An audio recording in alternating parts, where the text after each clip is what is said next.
In this episode, I'm joined by PhotoJoseph. Joseph and I discuss the recent update to Apple's most important product, the iPhone.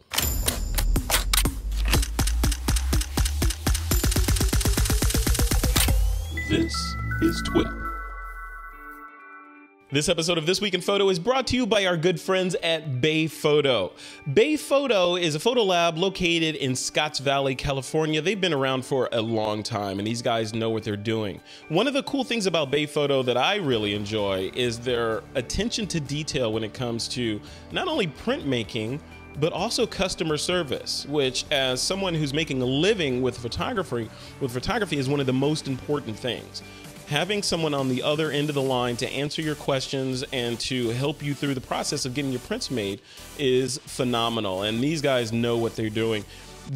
And I'll tell you a little personal anecdote. Bay Photo is one of the reasons why I no longer own a physical printer in my home, because I have the internet and I have Bay Photo, and there's a such thing as UPS and FedEx that can send me prints that are made from their state-of-the-art equipment directly to my doorstep. So Bay Photo is sponsoring this episode of This Week in Photo. If you head over to TWiP.pro/BayPhoto, that's TWiP.pro/BayPhoto, they will knock 25% off your order for new accounts. That's TWiP.pro/BayPhoto, and I like to personally thank Bay Photo for their support of This Week in Photo. Hey folks, welcome back to another episode of This Week in Photo. I'm your host, Frederick Van Johnson. Today is a very special episode of TWiP, specifically because this is an Apple week, right? So every year, I guess, Apple has a big announcement, and they announce either brand new iPhones or a refresh to the existing iPhones. This year was a refresh and some kind of newish stuff in iPhones. But the things that I wanted to talk about on this show in particular are the camera features inside the new iPhone, and the iPhone XS and the XR, and what is the impact of this sort of slow-moving glacier of technology and technological advances in both hardware, software, and optics as they apply to photography as we know it? And does it matter? Does it matter that photography as we know it may be going away? Is it going away? So here to chat about that stuff with me is my good friend, Mr. Joseph Linaschke, who doesn't look like himself today for some reason. Joseph, are you all right, man? I'm feeling a little pale, but other than that, I think I'm doing all right. How you doing? You're looking a little Grizzly Adams meets Toy Story there. What happened? I guess that could be. My mama was a toy. My daddy was a bear. There you go. So I take it you have upgraded to iOS 12, right? I have.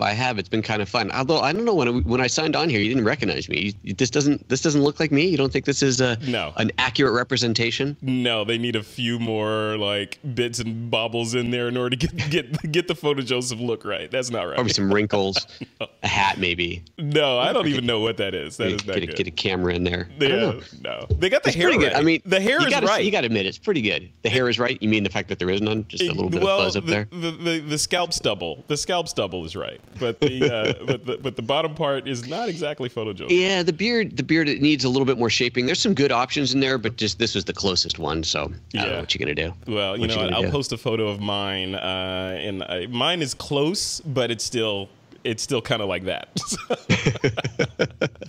Well, we should probably point out for those who are listening to the show and not watching it, what in the world you're talking about. I'm playing with the Animoji feature in iOS 12. Is that what we're at now? iOS 12. iOS 12. There we go. So I actually had my wife create my face because I figure she knows what I look like better than I do. And this is the sculpture she created, and I'm using the video feature where it puts that on top of your body. So there's my body here with an Animoji head on it right now, and I've mapped my iPhone into the whole switching system so I can do that. You're telling me your wife did that? So I think there might be some counseling in your future, man. Well, she didn't put like devil horns on me or anything, so I must be doing something right. She did not. Well, well, let's dive into the show. Like I said at the beginning there, I'm gonna try to get Jack Hollingsworth in here. He's scheduled, but he's having some technical difficulties. I'm not gonna blame it on Jack. I'm gonna blame it on Skype because that's probably the culprit, something to do with Skype and their servers. But before we dive in, Joseph, give us an update on what you're working on, and while I work behind the scenes to get Jack up. Yeah, absolutely. So lately, the biggest thing has really been the YouTube channel, making a big push there. So youtube.com/PhotoJoseph. I've got that show that I do, that live show 3 times a week, PhotoJoseph's Photo Moment, every Monday, Wednesday, Friday, 9:30 a.m. Pacific. For everybody watching and listening, if you are not subscribed, please do subscribe, hit that bell. And we talk about anything photo, video, live streaming related. Sometimes we're talking gear, sometimes technique, and it's been a lot of fun. It's been growing really nicely, really getting the swing of it. It's been a couple of years now that I've been doing the show, and just having a ton of fun with that, really growing it and turning it into an actual part of the business. Doing some commercial work and getting ready to do some business trips coming up, heading out to Photo Plus Expo, doing a thing out in Boston the week before that, going to Vid Summit, or also in October. October is kind of a crazy month. Nice. I'm really looking forward to that.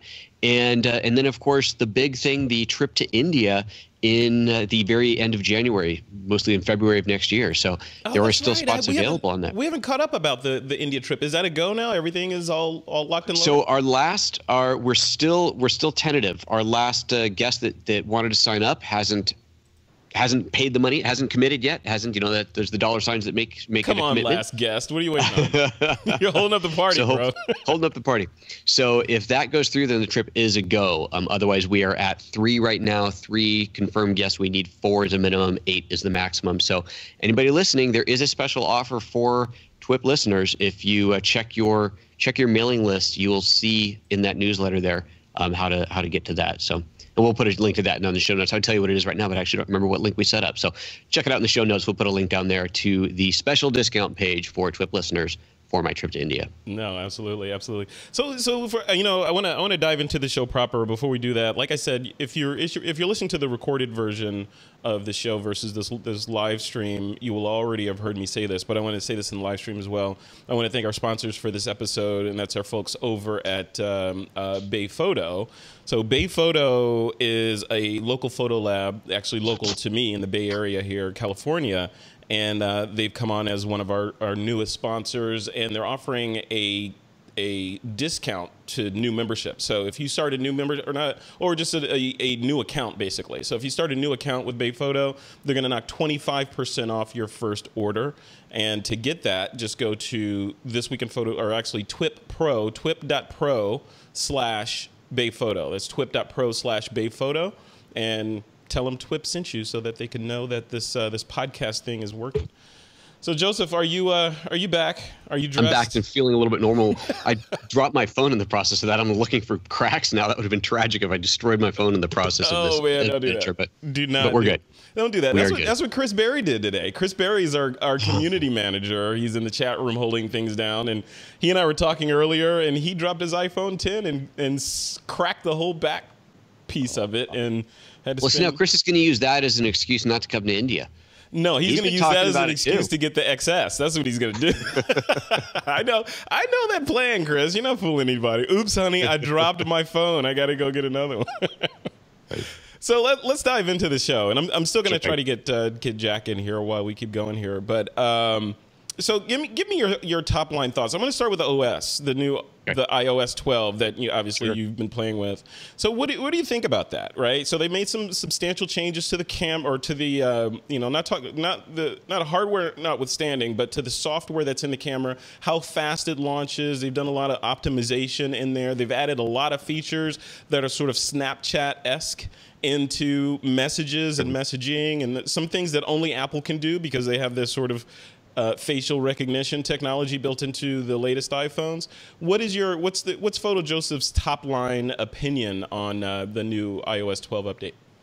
Well, so I never installed the beta, so like all normal people, I've only had it on here for 24 hours or so. But so far, it definitely seems good. It's I'm using the iPhone 10, so I don't know how much of a speed bump we're supposed to see. I know one of the big things they talked about, older iPhones will actually get faster, which is really nice. They have said, like you said, that the camera is supposed to launch faster. The keyboard is supposed to be available more quickly. I guess the camera launches faster. It's not something that I'm going, oh, wow, that's a significant difference. It was always fast. And when I launched the camera, it's just there. So It never felt slow to me. But obviously, any speed improvements are certainly welcome. There are lots of camera improvements themselves in software and in hardware when you go to the new iPhone. So I know we're going to talk about that. But just overall, it's a nice update. Yeah, there's a lot of fun little toy things. It's not nothing that's going to really make a big change to our lives. But the Animoji that we started with, that's cute. It's fun. It'll amuse my kids for a while, so that's always fun. It would be nice to be able to send messages home when I'm traveling with the Animoji. I'm sure my little one will get a big kick out of that. Yeah. So that's kind of fun. I like the Animoji feature too. But what I want is I want a realistic rendering of me as me.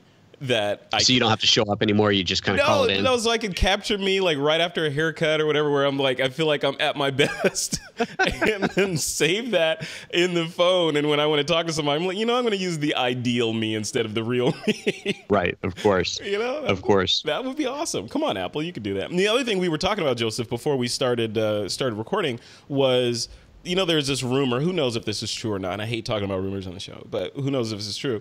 But it's rumored that Apple's working on some glasses, kind of like Google, with Google Glass, but augmented reality glasses where you put them on and you see overlays of data on the real world. Wouldn't it be cool if Animojis or Memojis made it into that technology so I could put on the glasses and see you with your weird head on in the real world, right? Come on. Sure. Fun. You would use practical, that. but definitely fun. You would use it. Come on, you would use it. That'd be fun. Talking about one of the things that I really, really like actually about the new iOS update is the grouped notifications. Yeah. And I think this is something that Android's had for a while. It's one of those finally we got it on iOS. But yeah, seeing the group notifications is definitely a big plus. I like that a lot. There's some new Touch ID or not Touch. What do you call it? Force Touch features in there. The Face ID. I don't know if it's any faster or not, but Face ID has always worked really well for me, so that's been great. I don't know. The Messages has got some new layouts so we get to the extra apps a little bit more quickly, a little more easily there. Oh, I know one thing I just saw this morning that actually is really cool. So I use 1Password as a password manager, and I launched 1Password today to get to a password, and it said, oh, there's a new feature now. I guess the app itself had updated along with the OS, where apparently I'll be able to get to my 1Password passwords from the app that I'm in. So let's say I'm in Safari and it needs a password. Instead of having to go to the share menu and tap on 1Password and then bring that up as a separate thing, right? It's supposed to be totally integrated now. So that's something I didn't realize was coming, and I haven't actually used it yet. I just activated it, but that looks really cool. Actually, that's a nice thing. Well, let's transition, and I want to talk like one of the things I put in the show notes was I didn't want to make this show about the specs and the features and this and that, because like you and I were saying, it's all incremental, right? It's great, it's beautiful. Thank you, Apple. In fact, I wanted to, before we dive into that piece, I wanted to take a rare moment to thank Apple, right? Because as Apple gets larger and larger, it's become sort of the national pastime to hate on these larger companies that are doing things like this, right? Creating these amazing phones and devices and drones and all this other crazy stuff. And it's sort of cool to be the like, oh yeah, it kind of sucks. Well, they didn't put 2 memory card slots in it, so it sucks, whatever, I want to take this opportunity to say thank you, Apple, because not that I'm a fanboy, because I'll give you crap all day long, but I know having worked there, I know the effort and the blood, sweat, and tears that the people behind the scenes in Cupertino and around the world that work at Apple put into getting this stuff right. And they don't always get it right, but they put a lot of effort and time away from their families and just like DNA into this stuff, and it finally releases. And it always pains me when like they finally push this thing out that they put like blood, tissue, and whatever into to get it right, and you get some person that's like, well, they could have done this. How come they didn't put that in there? So thank you, Apple, for continuing to make awesome stuff and changing the world, frankly. And a lot of the stuff that you've built are basically allow me to do the stuff that I'm doing. So I don't know where. I'm sure I would have found a way, but not as easily as I'm able to do it today with the devices, the software and hardware. So anyway, enough of that. That was like a reverse negative soapbox for Apple. So again, I didn't want to make this about specs and pixels and all this crap. I wanted to talk specifically about the direction of computational photography and specifically mobile photography and where it's going. So Joseph, from your perspective, just to set the stage for this. Having been in this game, the photography game, for a while, you can see the sort of evolution of man with these incremental upgrades, and it feels like a glacial path that when it's Sure. all over, like, you know, like glaciers, you have to look millions of years into the future and you see what they did, right? It feels like that, like we're in that glacial path, which is kind of moving fast, and the world of photography is changing, and we're in sort of this metamorphosis period where the caterpillar is just about to come out and change into the butterfly, but we're getting a lot of resistance from people that are like, yeah, mobile this, and you need optics, you need proper glass, and all this stuff. Where do you sit on that? Am I off base, or is it an and, like I say on the show? It could be mobile and mirrorless traditional photography, or is it Sure. or? No, it's definitely an and. Yeah. We're seeing some really, really great progression. There's no doubt about it. When you look at the first iPhone and what the quality of that camera compared to what we have today, it's just shocking, right? The progression, the speed of progression between the first iPhone and today's iPhone over 10 years versus what a traditional digital camera, DSLR or mirrorless camera was doing 10 years ago versus today, that delta is so much bigger in mobile photography. And so if you go ahead another 10 years and if you expect the same level of change, the same level of growth, we're going to see just insane improvements in mobile photography and computational photography. I think that you still have an advantage. You can't break the laws of physics, right? You still have advantages of bigger glass and a bigger sensor. That's unquestionable. If you look at something like the mirrorless cameras that you and I love, the Lumix cameras, they are much smaller sensors than the full frame counterparts, but they get over a lot of those limitations through computational photography. Not to the degree that the iPhone is, but there is still a lot of computing smarts that are happening inside of the camera at the time of capture. If these cameras, mirrorless or mirrored cameras, whatever, start doing more and more of what we're seeing in the iPhone, then I think we can see a place where those cameras will just really take off and just go leaps and bounds above where they are today. But so far we're not. We're seeing very limited amounts of that type of engineering going into the bigger cameras. So it'd be interesting to see if that actually starts happening, if they start to realize, whoa, hold on a second, these iPhones are getting so good. All smartphones in general are getting so good that we're losing sales because, well, people are going, what's the point? That's an interesting marker. We're going to see if we're going to get to that point if camera manufacturers start doing something about it. Yeah. It just sort of reminds me of, and your video's freezing from time to time, but you seem to be okay now. It sort of reminds me of the, this whole thing has parallels into evolution and the past in terms of like where digital imaging or graphic design was and how it changed into something. There was resistance and then it changed into something else. I look at this stuff and I wonder, like you're saying, we look at these mirrorless cameras that are full-on computers in there, full-on computers with optic systems and hardware, software, all this stuff. And I always wonder why are these camera manufacturers, the Sonys, the Panasonics, the Nikons, and the Canons now, those two, why are they not keeping pace with mobile phone technology? Like in the case of Sony, I always give them crap about not having touchscreens on the back of their cameras. It seems like that's an obvious thing these days. Sure. People like touch. Everyone has a device that you touch to interact with. There's a screen on your device that costs, $1,000+. How come I can't touch on it? Along those same lines, how come I can't have a cellular modem inside of my camera so that I can, basically all the stuff that's in my iPhone, how come I can't have it in my camera? Do you think, is there a reason for that, or am I just like asking for too much? No, you're not asking for too much, and I for the life of me can't understand why it's not happening, because there is so much that is happening in a device this small with such a limited battery that has to do so many more things.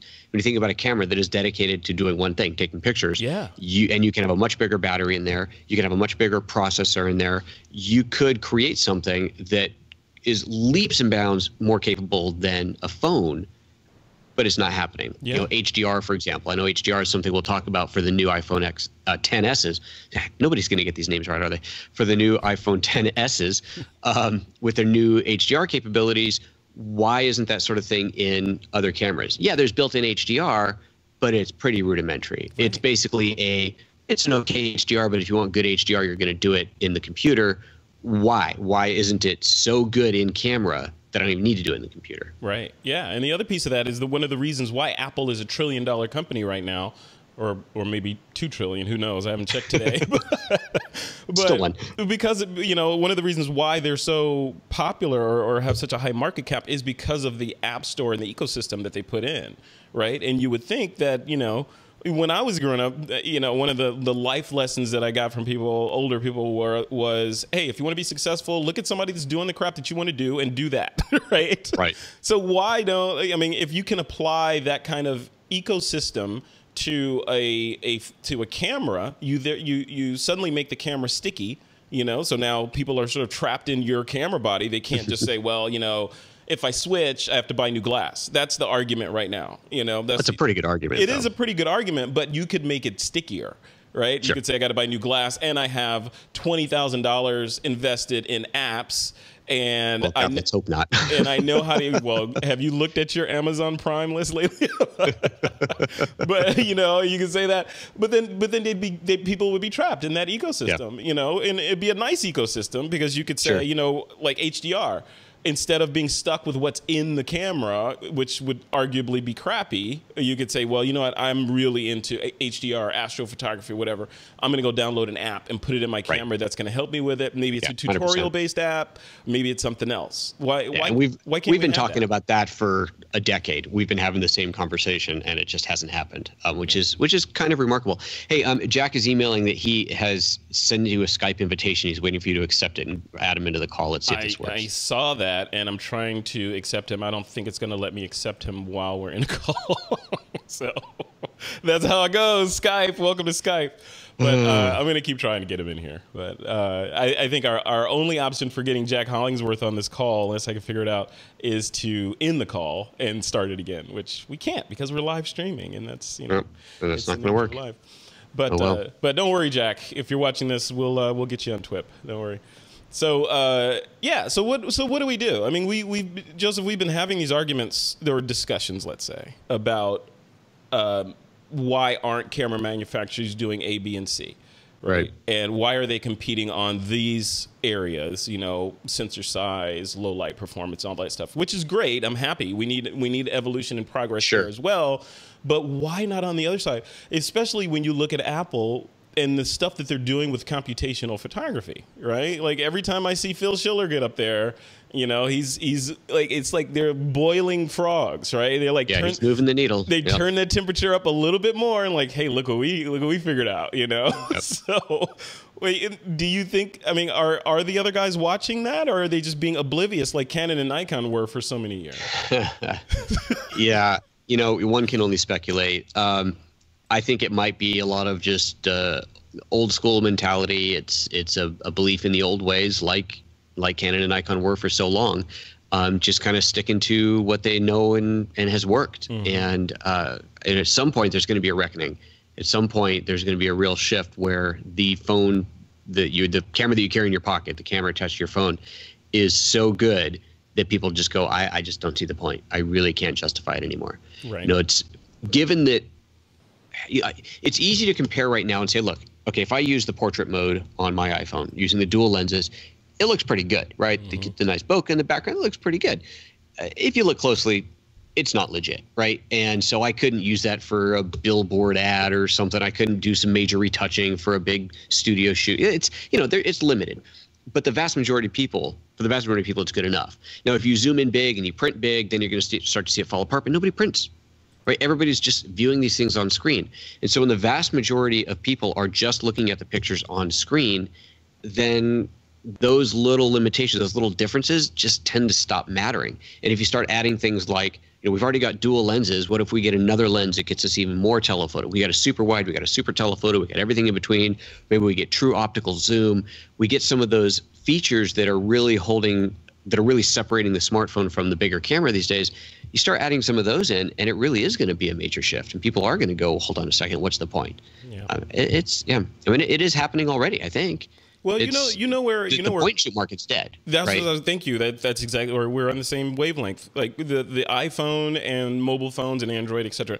They decimated the point and shoot market, right? So they ate its lunch for the most part. There's some places where people don't have the infrastructure or the money to buy a smartphone. So in those areas, the point and shoots are still thriving. They found a little market there, right? But it's nowhere near where it was, where everyone had a point and shoot camera. So when you look at it from that standpoint, it looks like a trajectory away from that. But what about this? Like, what if you put in there and you just sort of look at, like, we were talking about the evolution of man sort of metaphor.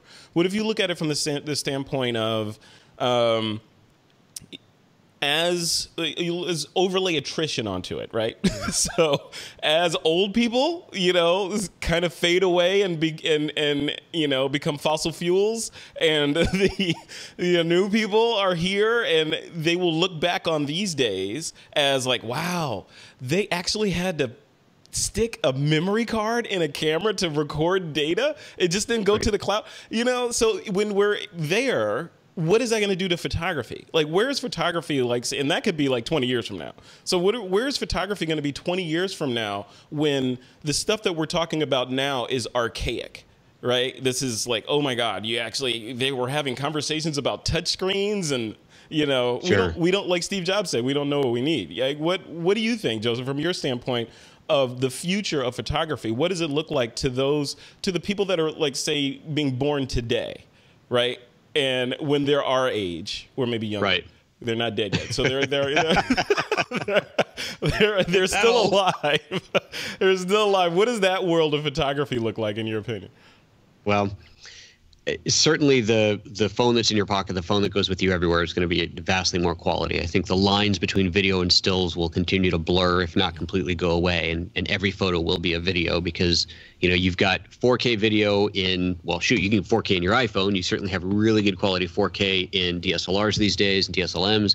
The next step is 6K, 8K. That's just going to get better and better, and it's get to a point where taking a still photo is largely irrelevant. You introduce things like global shutter, and then you can have flash with electronic shutter, so that makes the whole shutter mechanism obsolete.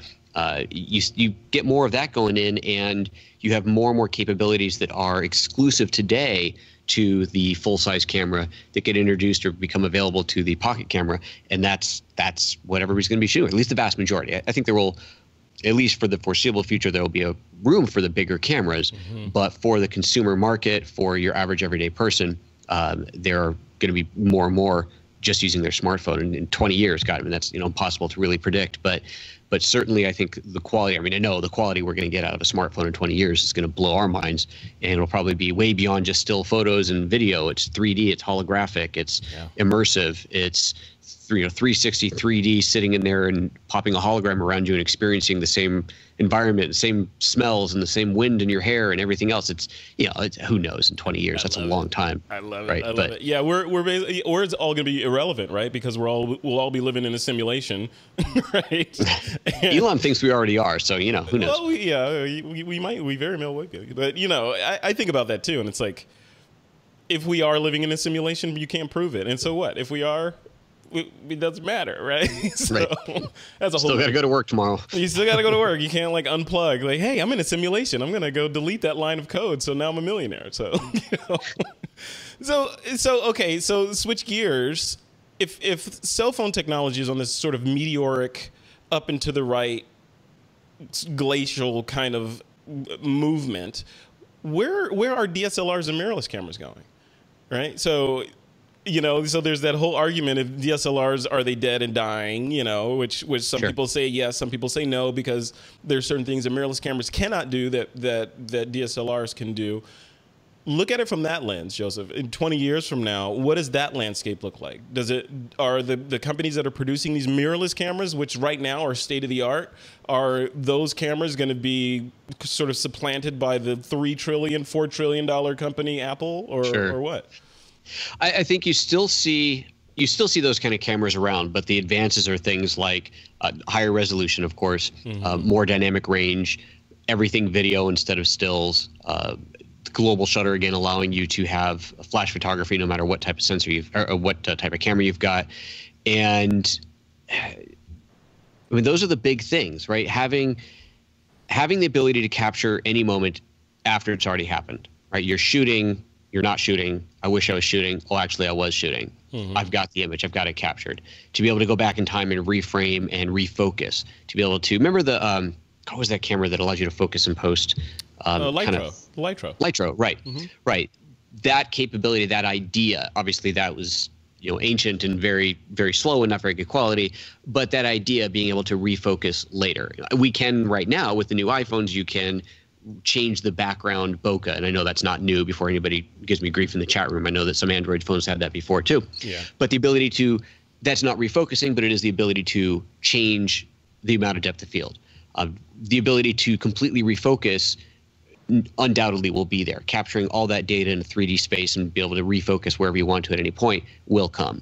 To capture much, much more dynamic range, the darkest shadows, the brightest highlights will come. Yeah. To make anything a video or a still because you captured it in video and you were capturing it even before you wanted to start capturing it will come. Yeah. Those are the kind of things we're going to see happening. Single lenses that have faster aperture, better light gathering capability, and maybe it's an f10 lens and yet you have bokeh that looks like it's shot on an f1 lens because computational photography, right? All those things can and will come. And there will, as far as I can tell, I'm no physicist, but as far as I can tell, you will always have advantages with bigger glass and bigger sensors. The question is, will enough people care about it? In 10, 20 years, will it be enough of a difference that anybody cares? Will people say, yes, what you get out of a big camera is still so much better than what you get out of a little camera, but what I get out of a little camera is so good that I just don't care anymore. Yeah. Yeah, I wonder about that stuff. I was thinking about this today as I was sort of putting the show together, and I was thinking about I was trying to think of analogies to the sort of evolution and the improvements of cameras over time, starting if you go back, let's say, to the flash powder cameras up to today's modern mirrorless cameras, right? And it wasn't that far back, right? And it's been moving really, really fast. And I was thinking of using the example in my brain of a fire, right? So back in the day, before we had thermostats and central air and all this stuff, there was a process to actually get warm in the cold, right? You had to go find the wood, you had to put the wood together, make sure you got dry wood, you had to rub sticks together, get it going, and then you had some heat and some light, and then it was kind of a communal experience around the fire, right? That was then, this is now. Now we can flick a switch and we have let there be light, or we can turn a knob and we can cook, or we can turn the thermostat up and it gets warmer. So now those are sort of foregone conclusions as to how the world works, when before it was hunting for wood and lighting sticks on fire. Right. So, and I wonder, I was thinking, do we, when we talk about photography and like the purity of the optics and the lenses and all this stuff, are we romanticizing inconvenience? Right? So are we looking at inconvenience as, you know what, this is just the way it should be. It's like with Fuji cameras, it's that Fuji look. It's that this, whereas in the future, like we're talking about 20, 30, 40 years from now, in that era, they're going to look back and say, wow, they actually had to go find the wood in order to make light. In other words, they had to actually press a button to make an image, and they were arguing over sensor sizes and micro four thirds versus full frame and all that stuff. And look at our world now. I mean, do you think we're moving in that direction, Joe? Sure. I think what you're talking about is something like we're wearing glasses and then contacts and then embeds, where the world is recorded 24/7 through our eyes, and there is no need to pick up a camera and take a picture because everything you see is already recorded. You can go back at any time and zoom in infinitely and have infinite resolution, and that's science fiction, but those kind of things will happen. Right. There's no question that it can and will evolve to that point. So, yeah, sure. At that point where everybody's got something on their face or embedded in their eyes that is just simply recording everything. And anytime I think, oh, that'd make a pretty picture, all I got to do is rewind the memory and find that moment. Yeah, then the idea of having a picture like, I got to get a cute picture of little Timmy doing this really cute thing. Let me get a picture. You don't have to. You're watching him doing it. You're recording it. You're capturing it. Play it back at any time. Yeah. It's total sci-fi, but it'll happen. I think that was an episode of Black Mirror or one of those sci-fi movies. But okay, let's change the tangent of this conversation a little bit. So if we're sort of being futurists, and this is fun. I love talking about future stuff. So we're being So futurists far here. beyond the iPhone XS at this point. I love it. I love it. I'm going to bring it back though. So looking at the iPhone XS and the direction where things are going, the XS and XR, right? And that's the other thing I want to talk to Apple about. Come on. Can we please go back to this little small line of SKUs versus the grid thing?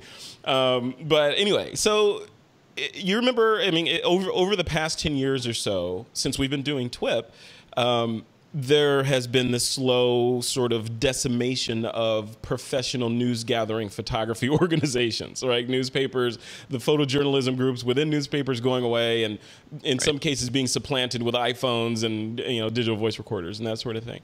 So what do you think, looking at the trajectory now? I feel like the trajectory is clear. That's why I wanted Jack on the show. I feel like the trajectory is definitely clearly moving towards good enough photography, and that good enough photography will soon be really good photography. What is that going to do to pro photography, Joseph? You're a pro photographer. You shoot for clients. In the future, your kids, if your kids choose to follow in their dad's footsteps and become a content creator, image maker, Sure. Is there going to be a career for them as you know it today?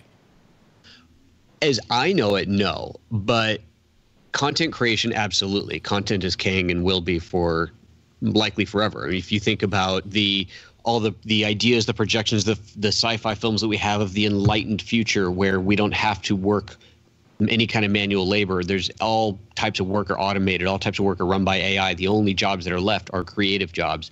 That's still the last human element. So yes, creativity, creating images, creating music, creating video, all of that will, I believe, always exist.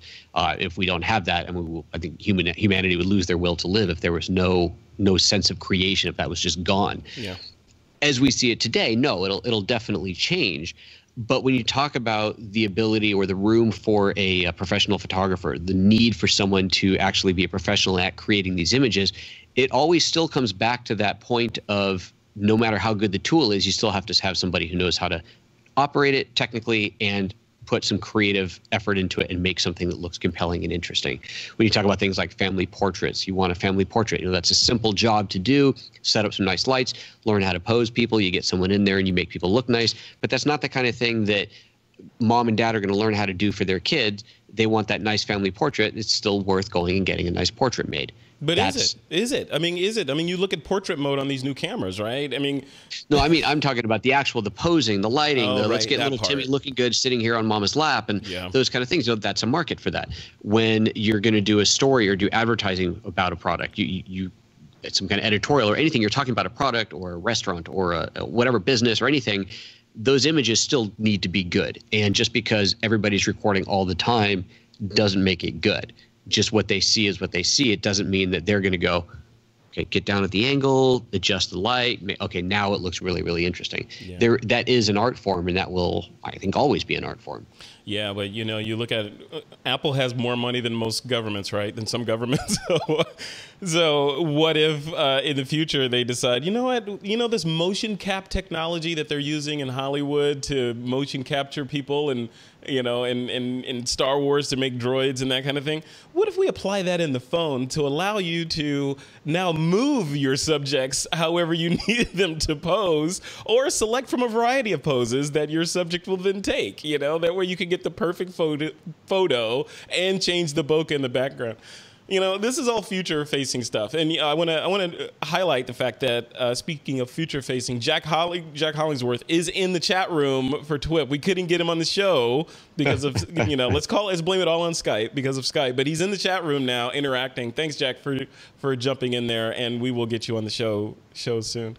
So, Joseph, I want to finish this sort of future-facing conversation on the iPhone and iPhone-related sort of technology, software, hardware, and this futurist discussion with, normally in these kinds of talks, I say, okay, what's next? What's in the future? But the whole thing has been about the future.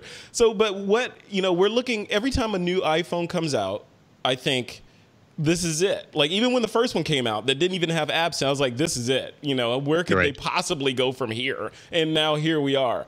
we're at iPhone XS world. Obviously, there's more numbers and more letters in the alphabet. But in your opinion, what are we going to see next out of Apple? You know, of course, again, let me preface this with you and I have no inside information on Apple. We have nothing. It's all conjecture and hearsay. But what do you think? Well, okay, in the world of photography, I think we're just going to see continued advancement in there, better optics, more lens choice, the ability to zoom optically inside of the camera or digitally zoom so good that it's indistinguishable from optical zoom. Yep. Hopefully that'll happen at some point. Like with other cameras, better low light performance, better dynamic range, higher resolution, cleaner pixels at the end of the day. All those things, you know, that's going to come. That's just progression. That's evolution. I think as far as Apple as a whole, things like what we're seeing in Apple Watch Series 4 with the added health benefits, that I think is a huge part of the future of Apple with the wearables and the things that we carry in our pocket all the time. You have these devices on you all the time that can do so much good for humankind as far as monitoring your health, making sure that you're okay, tracking, hopefully anonymously tracking data that it can aggregate together and determine, oh, people who wake up before this time and have this for breakfast are twice as likely to have a heart attack after, like those, to be able to put that kind of data together because our phones know everything, our watches know everything that we do. That kind of stuff going forward is really powerful and really interesting. I think that's where we're going to see more of it. A lot more happening in the health space, I think, with Apple than anything else in the future. I'm so glad you said that because I totally agree with that crowdsourced data with the appropriate privacy controls in place, right? But using the wisdom of mountains of data being generated and being able to sort of data mine it and see patterns in the chaos and then act on that in a way that we never could before besides like, you know, pharmaceutical companies doing double-blind studies and this and, you know, people opting in and giving blood because they need money. You know, if you could take 1 million people and say, you know, 1 billion people or 1 billion people, 1 billion people and say, let's look at these control points, and that was Stephen Sharf was on the show because Stephen is a scientist. He'd be able to contribute to this conversation.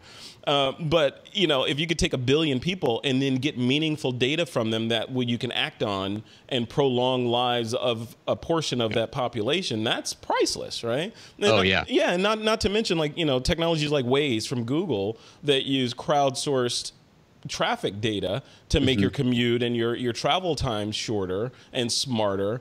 Imagine if you overlay this kind of data on that. Not so much the medical data, but just location-based data. You know, we've got you know 60,000 cars on the 5 that are stopped right there, and we could see it's blocked up right there. Let's reroute you around that, right? So that's the future. So that leads me to my last question for this before we jump into the picks of the week, and that's your you know, one of the things that's been the sort of the hot button for a lot of people and a lot of organizations has been privacy, right? And Apple has been very, very vocal about, you know, all your data is locked down. We're not doing anything with it. Whatever data we get is anonymized and we'll act on it, but it's locked into your phone. It's hidden behind a chip, you know, all this stuff. But it's still digital, Joseph. Do you worry at all about this stuff? Do you worry that, you know, we've got these companies like, you know, Ancestry.com, 23andMe getting DNA data. We've got Apple getting biometric data. We've got satellites up there taking pictures. You know, and who knows what other data is being captured right now? Does that ever bother you, or do you feel like, you know what? You know, we got to live in the fog that we live in and deal with it. What's your position on that?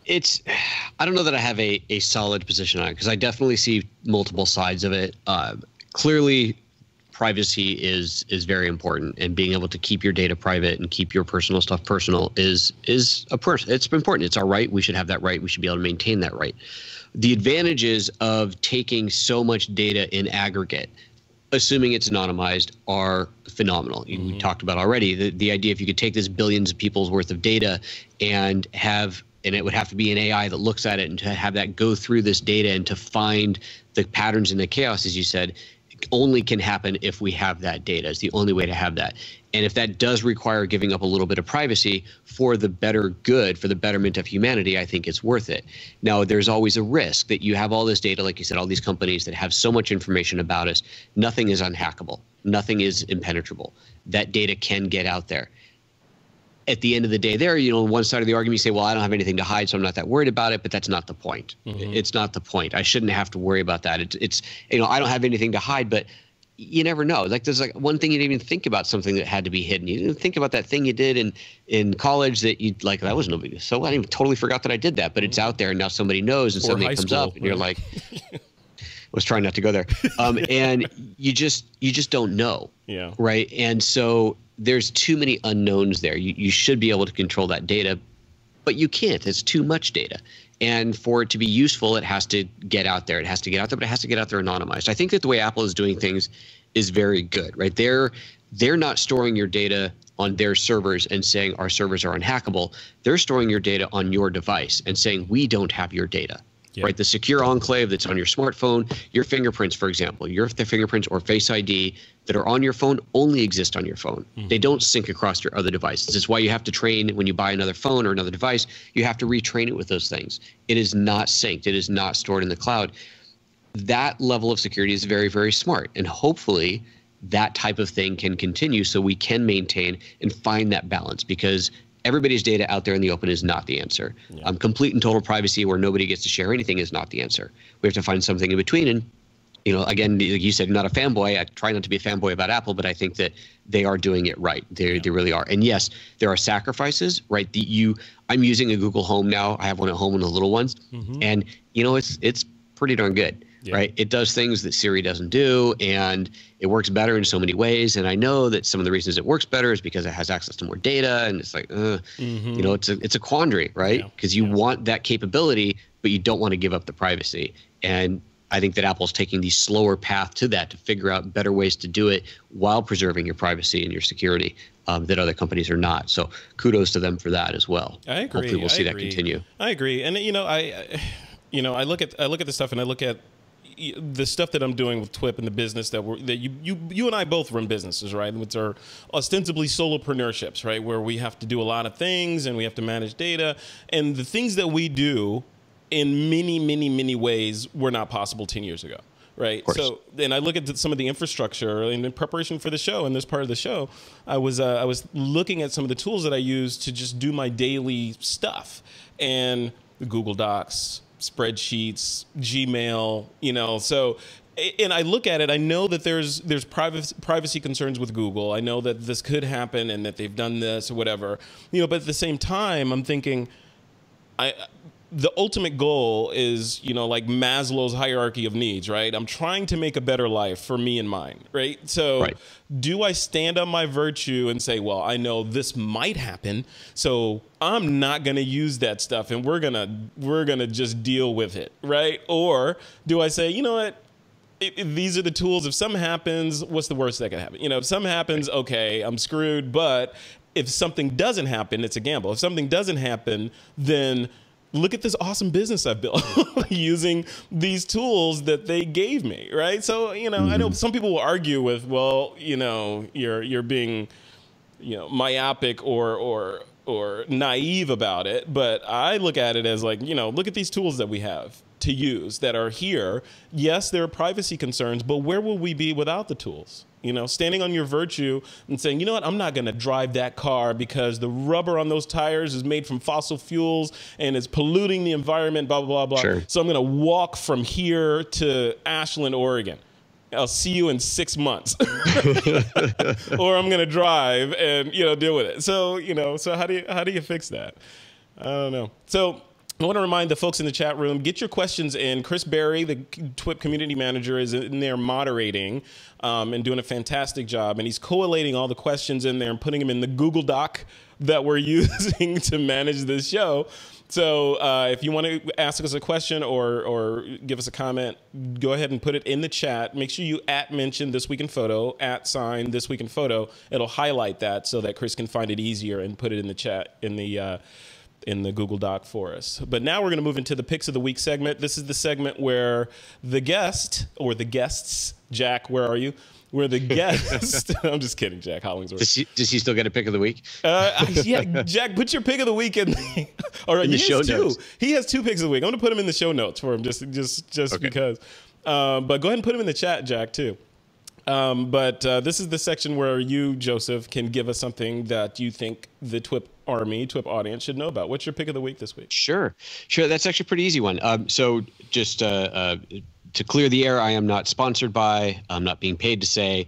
I did get this bag for free, but to do a review on. But Think Tank has just released a upgraded version of their retrospective series bags. They have I think 5 or 6 different ones in different sizes and configurations.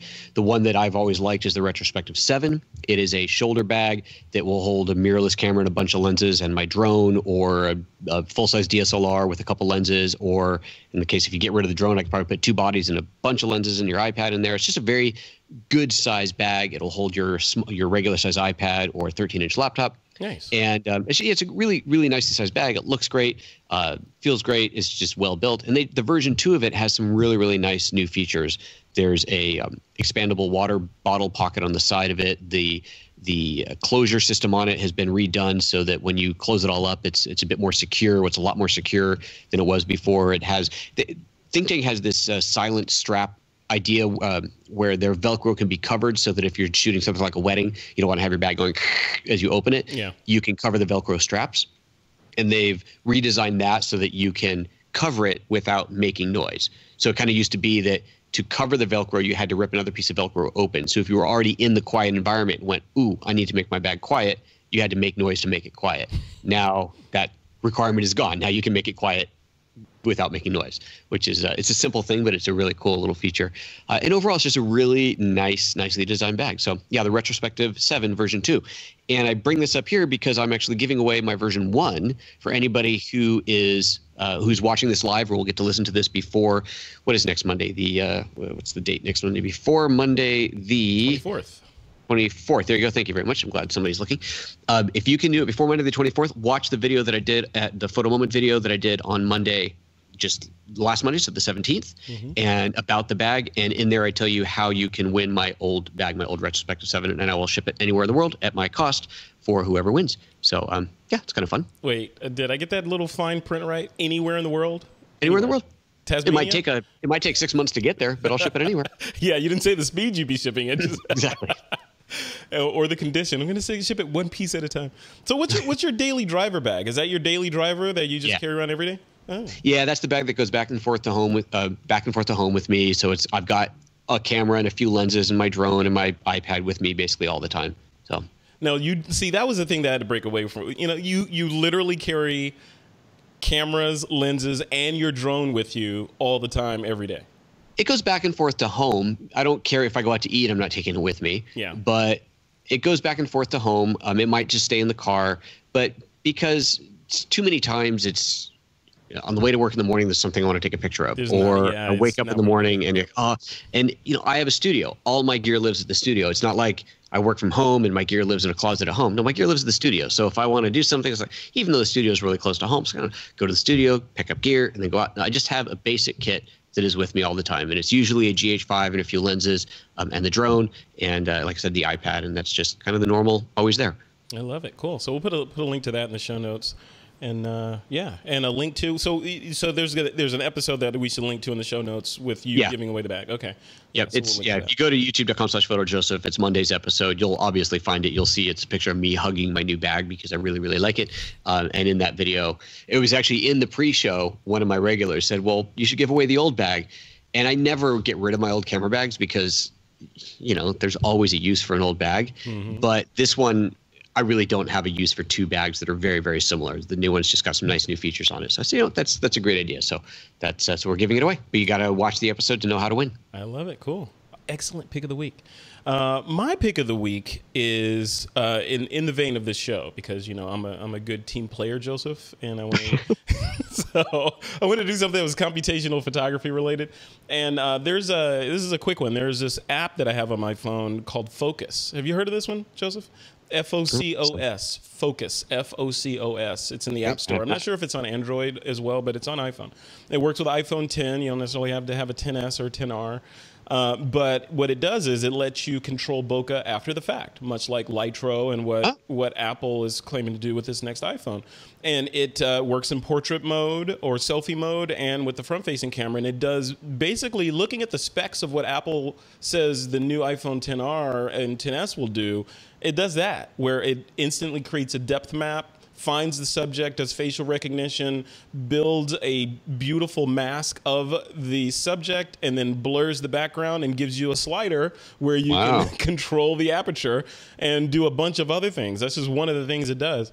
But it's called Focus, and I was playing with it. I actually launched it again after I saw Phil Schiller talking about the new iPhone. And I was like, this is that, you know? And I was like, come on, Phil, you're saying this is revolutionary. It's been in this app in your store for like 2 years. Well,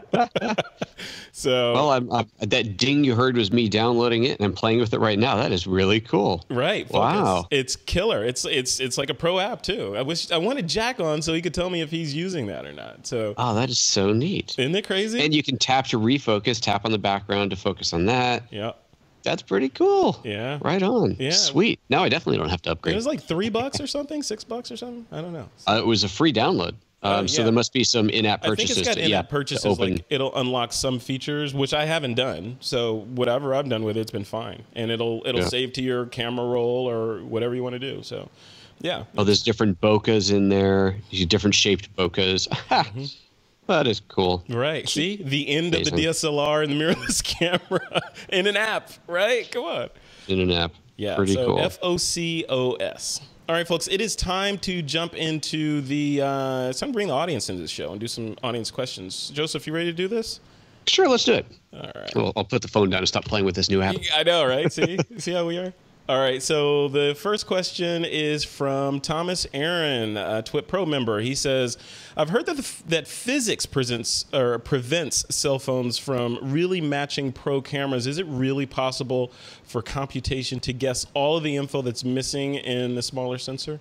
I don't know. What do you think, Joseph? Is it? I've heard that too. You know, the barrier to computational photography, or the barrier of the small sensor in these mobile phone cameras, is pure physics. You can only do so much with a photon, right? Right. Oh, and that's what I was saying earlier too. I pointed that out, that you still can't usurp the laws of physics, and bigger glass and bigger sensors will always provide advantages, assuming that you're putting the same technology into those. Right. The question becomes not whether you can do everything that the DSLR, DSLM does with a smaller sensor. It's whether those bigger sensors are going to start doing the same things that they're doing on the smaller sensors. And that's a big premise of what we were talking about in the show today. Yep.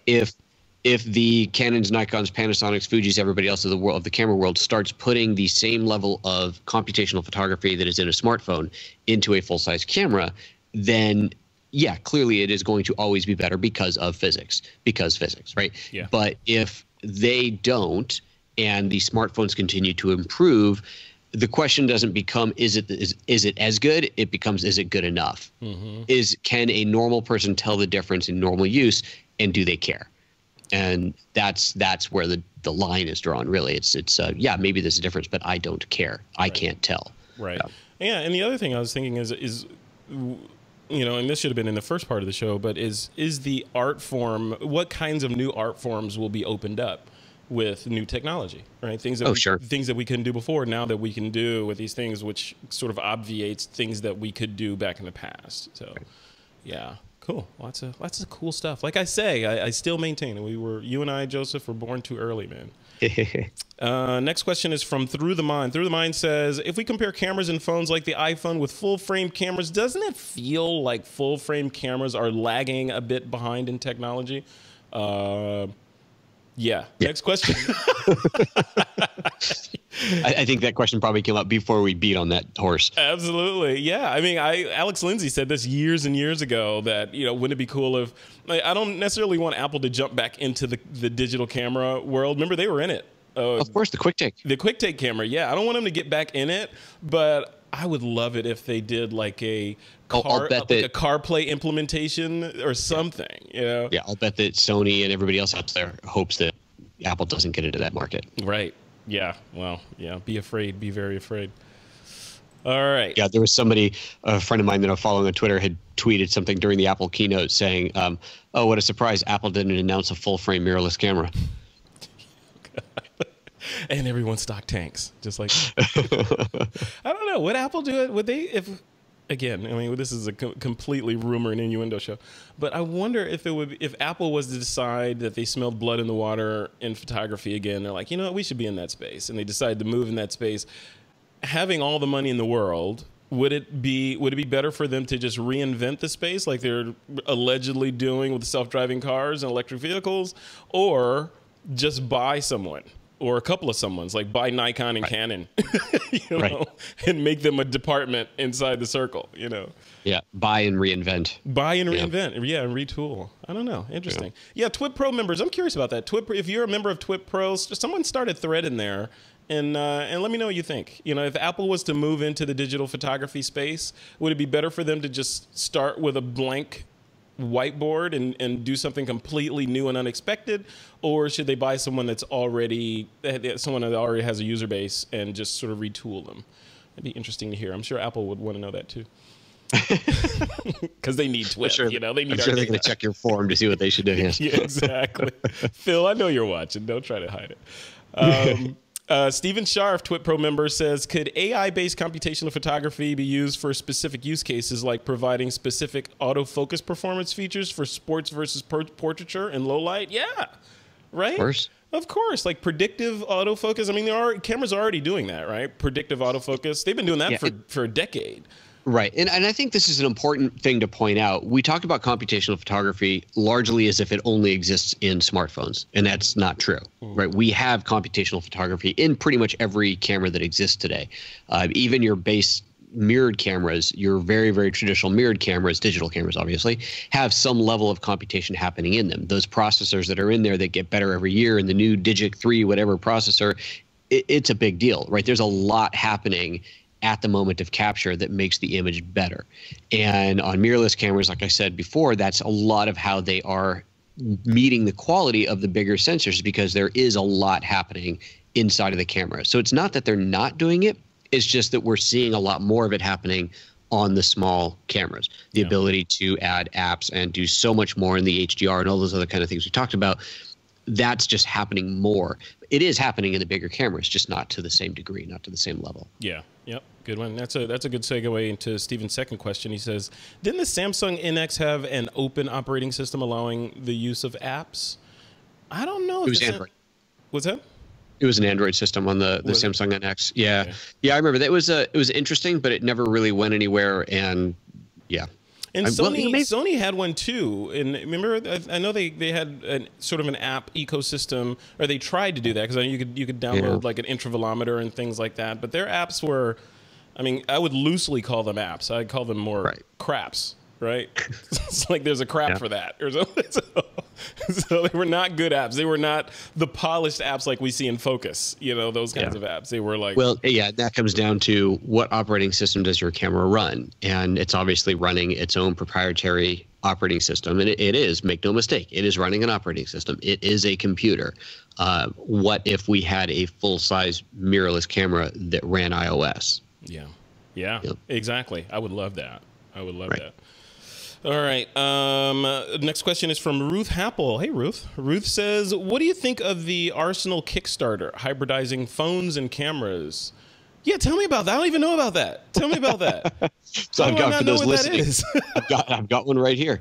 I haven't opened it yet. I probably should do that at some point. So Arsenal was a Kickstarter project. It had to have been well over a year ago. Their whole thing was you plug this device. It's basically a computer that I think it connects to the internet via your phone, plug into your camera, and it sees the scene. So you're pointing it at a waterfall, you're pointing it at a person, you're pointing it at a sunset, whatever. It sees the scene, and it does essentially computational photography. It analyzes the scene and determines exposure setting and other adjustments, whatever your camera is capable of doing, to give you the best picture possible. That's its purpose in life. They made this for Canon and Nikon and some of the other bigger cameras. They don't have a controller for Lumix cameras, so I bought the one for Canon because I still have some old Canon gear laying around, and I've had it sitting here for probably a month now. I still haven't even broken the shrink wrap, but at some point I got to break into this thing. So yeah, like probably one of those drunk Kickstarter things. Like, oh, this sounds like a good idea. They got you with the marketing. What's this $100 charge on my credit card? Damn it, I did it again. But yeah, it's been sitting here for a while. It finally went through the Kickstarter process, finally got produced. Kudos to them. Took longer than expected, but that's just normal in Kickstarter. And yeah, I've got it sitting right here. It's called the Intelligent Camera Assistant. I'm excited to play with it. When are you going to do a review on it? I want to watch that. Yeah, you know, one of these days. You have any idea how much stuff I got later in here I got to do reviews on? And yeah, I know. Hey, you listen, you complaining. You built that nest. I'm just saying, I've got a lot to do. And I do 3 shows a week. You're like the bird sitting in the nest like, man, there's too much hay in here. Well, it's funny because I actually said on my show this morning, so this morning's show I did a mass unboxing. I had just all this stuff accumulated that I hadn't unboxed, didn't even gotten into. I thought, all right, I'm just going to do one show, unbox a whole bunch of stuff, so at least it's out and I can now start doing stuff with it. But I made the point of saying that for my show, I'm very aware and trying very hard not to make the show all about products because I don't want everybody who watches the show to feel like every time they watch it, I'm just trying to sell them something. Yeah. And I'm not. Yeah. Obviously, I would love if you buy things that I talk about because I make money on affiliate fees, and that's a large portion of how the show makes money. But I do very consciously do shows about technique or just education about the cameras or settings in the cameras or photography in general, whatever, so that it's not just about gear. So with that in mind, with 3 shows, even with 3 shows a week, even if I do 2 shows a week on gear, there's still a ton of gear laying around that needs to get reviewed. So anyway, I will eventually do this. That's a fine gilded cage you've built for yourself there, sir. This is very true. This is very true. All right. Here's another question from Thomas Aaron. He says, will advanced computational photography or technology in general make painters obsolete? People do things themselves. People like to do things themselves. Do we want technology to make us better able to do what we like, or do we want it to do everything for us? I don't, you know, I have a problem with the word "or," right? So I don't know if it has to be painters or computational photography. Maybe maybe computational photography, like, you know, some of the technology Microsoft has, will just make painters better, or give, not so much better, but give painters different ways to express themselves. There you go. Right? So you don't necessarily have to get, you know, kill something for this other thing to live. You can have both of them living simultaneously and one sort of enhancing the other. That's the way I would think. What do you think, Joseph? Yeah, no, I totally agree with that. It's like we were talking about the artist. The artist is what survives. The artist is what lives through the future and has something to do. You can take a picture today with your iPhone or regular camera, run it through an app that will make it look like an oil painting, make it look like a Renoir or whatever. There's apps that do that, and it's cool, right? It's like, wow, that's really cool. But if you've taken a crappy photo, you now have a painting of a crappy photo. Sure. Right. You still have bad composition, bad light, bad posing, bad whatever. So there is still art in there. Now, to go from, if you're a really good photographer, you create a really good image, and then you run it through the software and you turn it into a really cool painting with air quotes. Cool. That's what it looks like, but it is still not a painting. You can't walk up and touch it and see the 3D dimensions to it. And sure, a lot of that can be simulated. If you're looking at it on a screen, you can have 3D optics. You move back and forth and it looks like, yes, you can, but there is still that tangible thing, that painting that is analog, that is true, that is real, that is original, and that is far more interesting for a lot of people. You hit on a topic here that I had in my notes to talk on, and I forgot to hit on it. But during the Apple keynote, I'm going to get these numbers wrong, so someone feel free to correct me. But in the iPhone 10, the one you and I have, Phil Schiller was saying that the processor in there is capable of 500 billion computations per second, which is something ridiculous, right? That's just like, I can't even fathom that number. And then he went on to say, well, the new iPhone will do 3 trillion computations per second. So I'm thinking, okay, if this thing can do 3 trillion computations per second, it's in my pocket. How fast does my brain process? Like, how many computations per second can the human brain process? And then that led to the thought, you see I'm a nerd, right? So then that led to the thought of, when do computers and phones get to the point where they can just create their own art, right? Not that they're sentient or have a soul or anything like that, but if it can say, you know what, if you could say to your computer or your Mac or whatever, you know what, I want a, like Iron Man, when he's painting his Iron Man suit in Iron Man 1, he's like, you know what, make it red and throw some hot rod in there or whatever, you know, right. Then he just did it. What if you had that and you just said, you know what?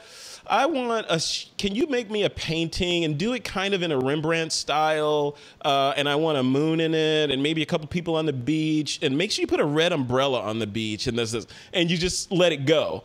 And it did it and created a work of art. Is that true art at that point? Or is it just a computer generated sort of, you know, synthetic representation of art? Sure.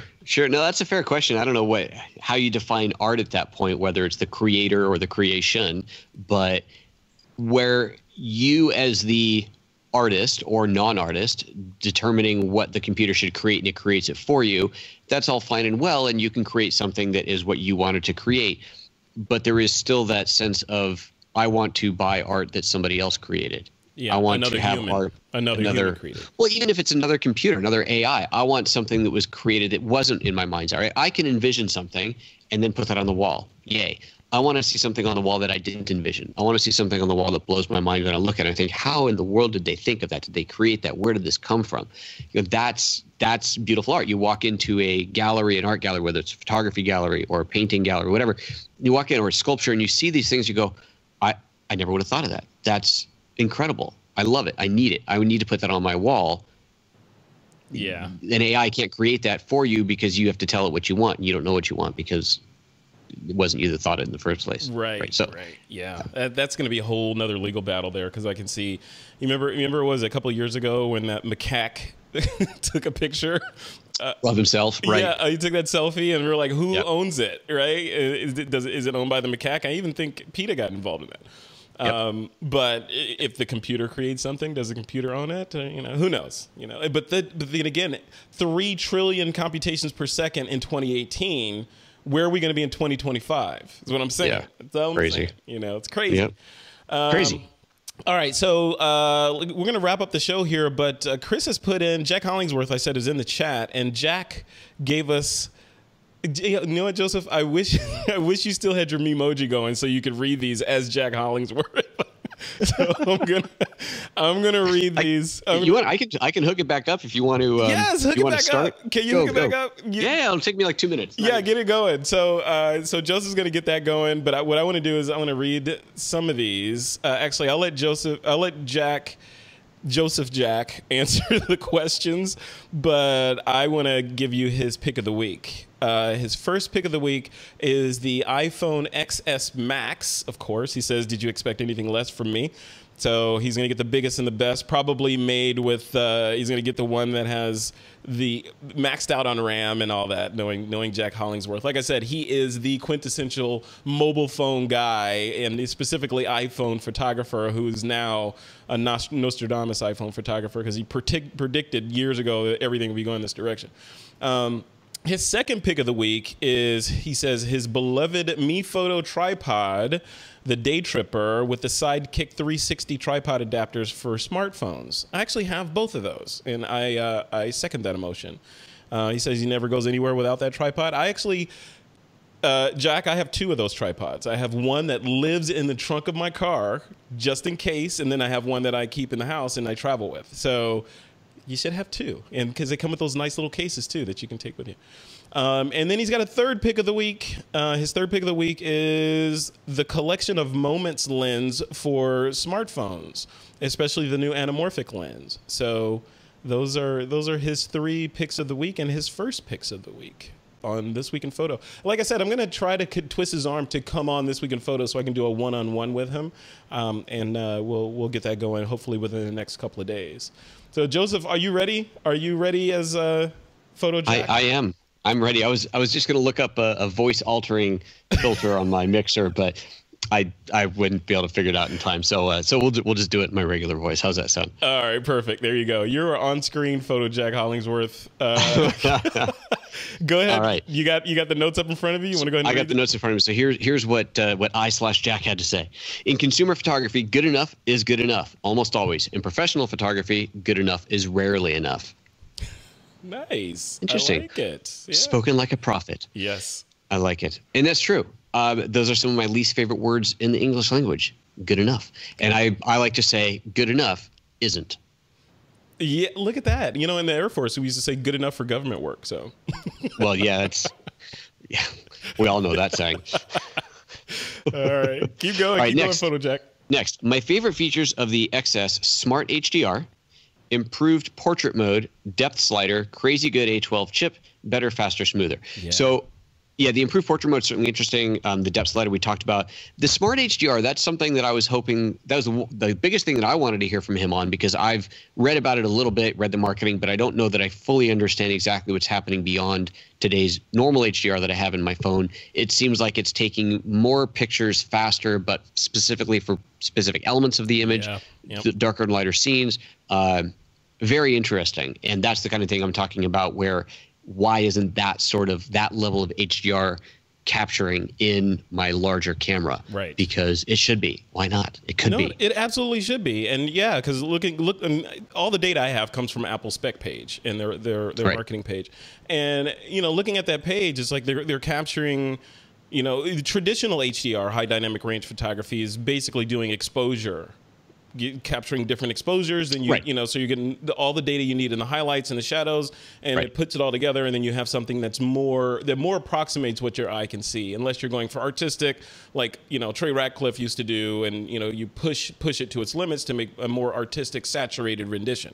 But HDR came from, I think one of the main uses for HDR was in the architectural industry, where they wanted to get shots of beautiful homes at night with the lawn, with the landscaping lights on, and then you could see inside the warm glow and everything's exposed properly. You can't do that in one shot. What Apple's doing, it's looked like they're leveraging the power of the hardware, where they're finding the face, so they know exactly where the face is, and they're applying some of their lighting modeling to the face, specifically to the face in the scene, and then capturing a mask, you know, the depth mask, so they can give you the power to blur the background at the same time, all while doing those multiple exposures for just highlights and shadows. And it does it all in one click. So you don't see anything. So that's where the computational sort of technology magic comes in. You don't see a thing. You just click the button and you're like, oh, I made an awesome picture.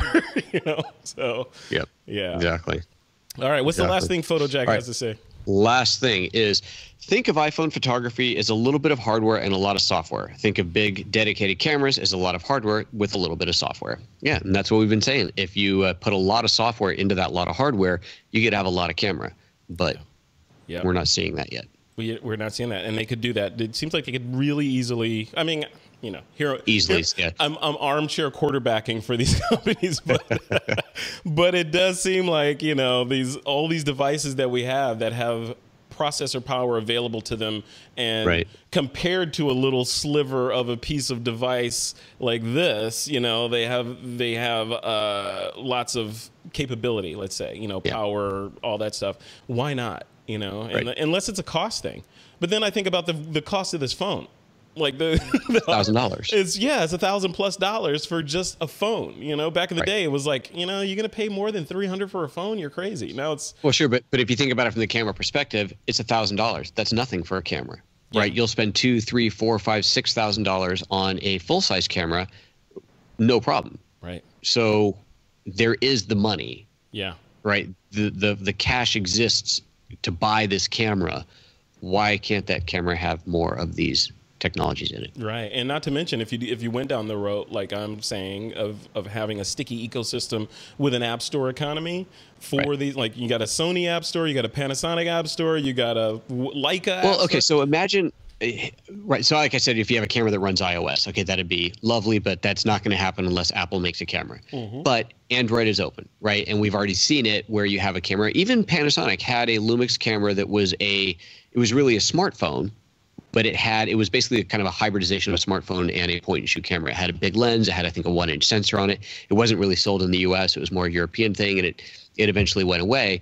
But it was that progression. And imagine if you loaded Android, you put Android onto a Lumix, onto a Sony, onto a Canon, whatever camera, and let developers write apps for it. And unfortunately, as much as I prefer iOS over Android, that's far more likely to happen in the world of Android. So fine, there's still great apps out there. Unfortunately, a lot of the same app developers make them on both platforms. So great. So if I can have an HDR app just like I have on my iPhone, I can go download 20 different HDR apps on my iPhone today. probably way more than that. What if I could do the same thing on my full-size camera? Yeah. Download an HDR app, and then you could have apps that are tuned for certain things. Oh, this developer made one that is specifically about architectural or interior photography, right? You're doing real estate photography. It is really tuned in for that. It's the colors are tuned in, the low light. It's like everything is dialed in for that. Why not? Yeah. I'd spend really good money for that. Yeah. Yeah. I mean, that's a whole world that could open up. I mean, can you imagine, if companies like Adobe decided, you know what, we're going to make an app for your camera and a plugin for Photoshop that works with that app so that it all works together and gives you all these amazing capabilities. Yep. Come on, it's like right there. That's why I say we were born too early. I feel like this stuff has to be coming.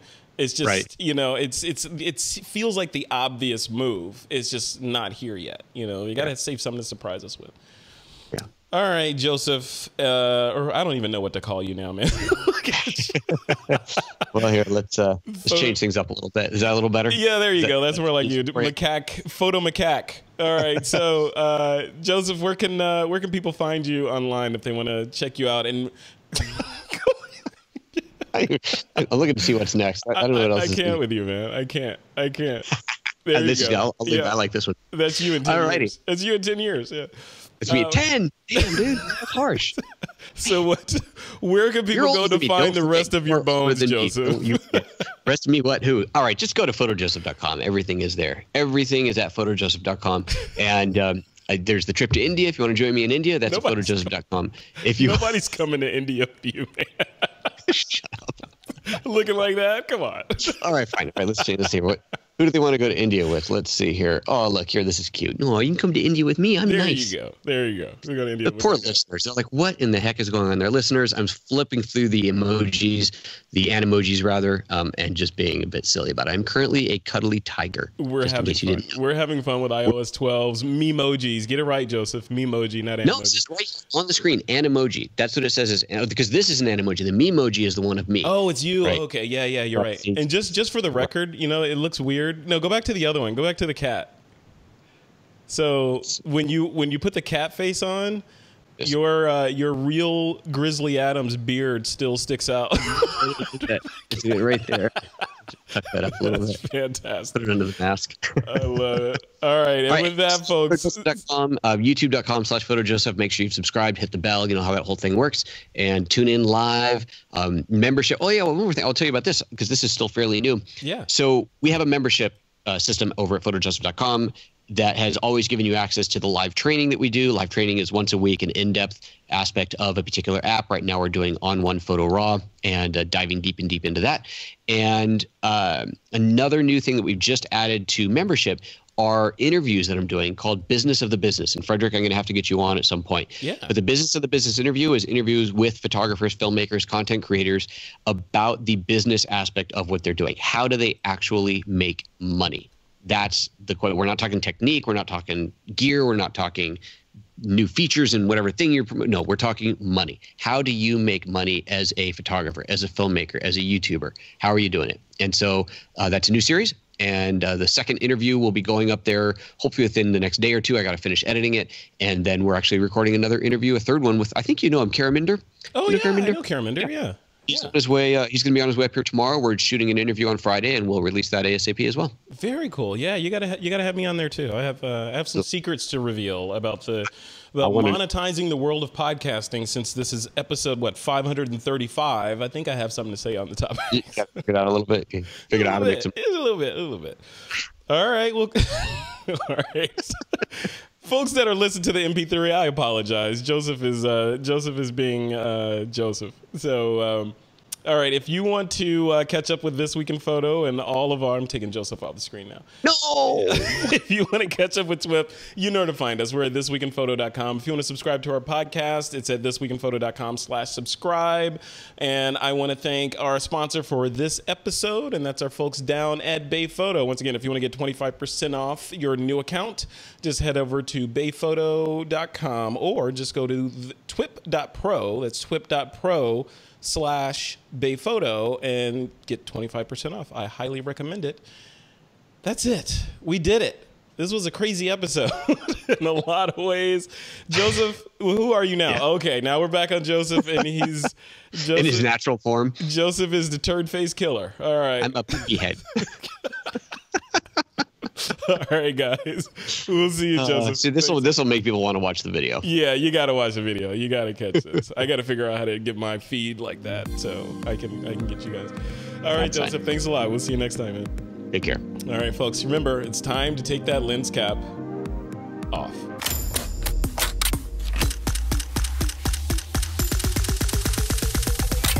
This is TWiP.